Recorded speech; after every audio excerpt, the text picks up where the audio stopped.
Tuhan pemulih hidup kita. Matius 11 ayat 28. Marilah kepadaku, semua yang letih lesu dan berbeban berat, aku akan memberi kelegaan kepadamu.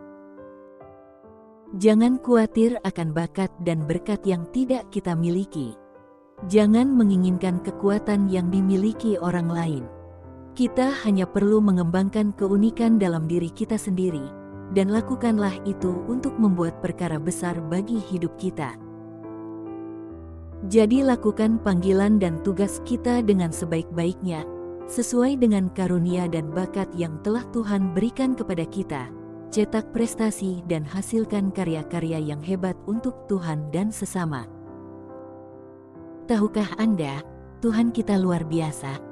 Tuhan bekerja dengan caranya yang ajaib dan tidak terlihat oleh kita, tapi hasil yang dikerjakannya nyata adanya. Tuhan bukanlah tukang sulap, tapi Tuhan itu pembuat mujizat dalam hidup kita.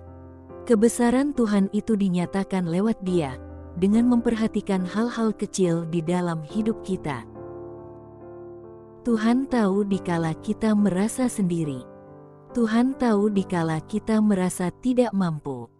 Tuhan tahu dikala kita berbeban berat, letih dan lesu. Tuhan tahu dikala pikiran kita sedang kacau. Tuhan tahu keadaan kita hari ini. Tuhan tahu seberapa besar masalah kita. Tuhan tahu kegelisahan hati kita. Tuhan tahu semua yang terjadi tentang kita.